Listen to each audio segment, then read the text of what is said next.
Iya, tadi hakim sudah melakukan RPH ya. Ada 7 hakim yang ikut RPH karena Pak Hakim Anwar Usman tidak ikut. Kemudian karena keperluan lain. Kemudian Hakim Konstitusi Ridwan Mansur juga sedang ada tugas ke luar negeri. Pagi tadi sudah RPH sudah selesai dan tadi diputuskan MK akan banding terhadap putusan PT UN nomor perkara 604 itu. Tapi memang keputusan tadi itu diambil sembari menunggu salinan putusan. Karena sampai tadi pagi kita belum atau MK belum menerima salinan putusan. Nampaknya siang ini salinan putusan sudah bisa kita terima, sudah bisa kita akses.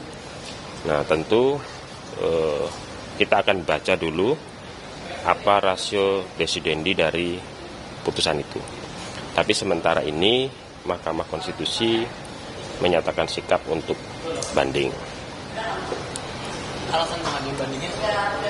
Ya, nanti itu akan dituangkan dalam memori banding lah ya. Tapi yang pasti karena tentu putusan itu tidak sesuai dengan yang diharapkan dan ada ruang-ruang untuk atau mekanisme untuk men-challenge putusan itu, dan itu adalah mekanisme banding itu. Tapi sembari tadi itu kita akan pelajari dulu secara cermat rasio desidendi dari amar putusan yang kita terima kemarin sore itu, karena memang baru kita terima salinan putusan utuhnya yang tebalnya itu 341 halaman gitu kan. Nah, itu yang penting untuk kita cermati dulu mana-mana yang kemudian akan kita banding atau ya seperti apa nanti tergantung dari hasil pencermatan kita terhadap rasio desidendi putusan itu. Mas, amar putusan ini dinilai ajaib nggak sih sama MK? Karena kan ada satu poin yang bilang kalau pengangkatan Pak Soeharto itu tidak sah, terus mau mengembalikan nama baik Anwar Usman, tapi tidak mau mengembalikan jabatan Ketua MK terhadap Anwar Usman. Jadi ada kayak perbedaan putusan gitu dalam poin-poinnya. Ya, kita belum sampai ke situ, kita belum bisa menilai ini ajaib atau tidak gitu ya. Karena memang yang kita terima sampai kemarin sore itu kan baru amar putusannya. Kita tim kuasa hukum internal itu kan sudah sudah mengikuti jadwal pembacaan putusan di e-court itu kan dari jam 10. Kita tunggu sampai siang, sampai sore akhirnya muncul gitu. Baru amar putusannya. Teman-teman juga saya kira sudah menerima itu. Jadi kenapa kemudian banding? Ya karena dasarnya dari amar putusan itu. Sementara amar itu kita belum tahu nih apa rasio desidendinya. Jadi kita belum bisa menilai juga sebetulnya kenapa bisa begitu tadi itu, kenapa dipulihkan, kenapa tidak dikembalikan sebagai ketua MK, kan gitu-gitu itu kan harus dibaca dulu rasio desidendinya. Jadi kita tidak bisa menilai. 7. Itu ada perbedaan pendapat atau semuanya setuju untuk melakukan banding? Sepengetahuan saya semuanya sepakat. Tidak ada yang tidak sepakat. Mas, kenapa tidak menerima saja putusannya terus mencabut SK? Ya kesepakatannya begitu. Nah, AU kenapa nggak ikutan RPH? ada keperluan lain katanya begitu. Oh gitu. Mas, untuk pengajuan bandingnya kapan bisa?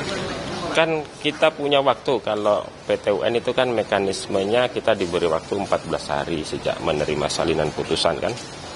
Jadi sampai ya dalam rentang waktu 14 hari ke depan lah ya, kita menentukan sikap termasuk menuangkan itu dalam memori banding kalau kita memang betul-betul mau banding setelah mencermati, setelah mempelajari betul rasio desidendi putusan. Masih ada kemungkinan di banding belum pasti? Saya belum tahu juga, tapi sementara ini ya banding. Tapi kalau nggak banding Ketua MK masih sah ya?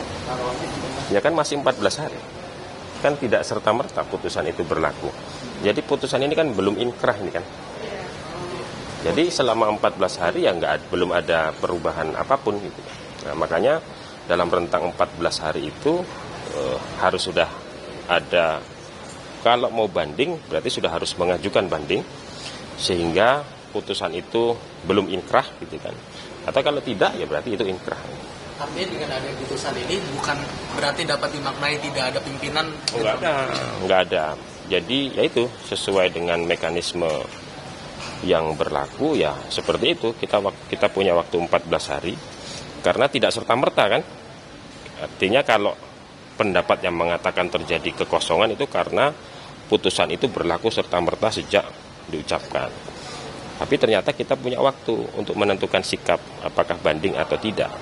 Kalau banding berarti kan belum inkrah itu putusan. Tapi kalau kemudian kita tidak menyatakan banding berarti inkrah dalam waktu 14 hari. Memang kalau bikin SK baru nggak cabut SK yang lama?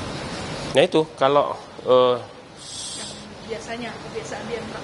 enggak. Jadi memang ya itu yang menjadi salah satu poin di dalam putusan itu. Saya kira nanti teman-teman juga bisa baca. Di situ ada poin yang mengatakan mestinya surat keputusan pengangkatan Dr. Soeharto sebagai Ketua MK itu diiringi atau di dalamnya itu kalau mengacu pada Undang-Undang Administrasi Pemerintahan itu didahului dulu dengan pencabutan SK yang lama, gitu kan? Nah itu yang kemudian tidak ditemukan di SK nomor 17 itu. Nah itu termasuk salah satu yang sedang kita kaji. Mas, kalau hubungan antar hakim sendiri seperti apa sih? Ini kan dalam tanda kutip seperti kayak ada konflik gitu. Iya, betul. Dinamik suasana kebatinannya. Iya, Hanya beliau-beliau yang tahu kalau suasana kebatinan. Tapi nyatanya kan semua proses penanganan perkara berjalan semua ya. Putusan, sidang, semuanya kan berjalan semua. RPH juga pengambilan keputusan berjalan semua. Kalaupun ada ya situasi kebatinan tertentu, itu mudah-mudahan tidak mengganggu tidak ada pengucilan terhadap siapa. Kewenangan MK, melaksanakan kewenangan MK. Pengucilan terhadap siapa yang bikin masalah. Saya kira nggak ada. Mas, Ya. PHPU itu ada permohonan baru yang masuk nggak? Saya dengar begitu ada permohonan baru dari Bangka Belitung ya, melalui Simple. Itu parpol. Saya belum cek ya, tapi ada. Oke ya, makasih ya. Menjunjung tinggi prinsip jurnalisme dalam setiap tayangan terbaiknya. Menghadirkan berita bernilai sebagai referensi. Gelar bicara yang tajam. Tidak, ini kan kebohongan dok. Mengupas fakta demi fakta dan mendorong pencarian solusi. Serta investigasi yang mengungkap kebenaran. Rosi, Satu Meja, The Forum, Sapa Indonesia Malam. Nilu, ikuti semuanya bersama Kompas TV.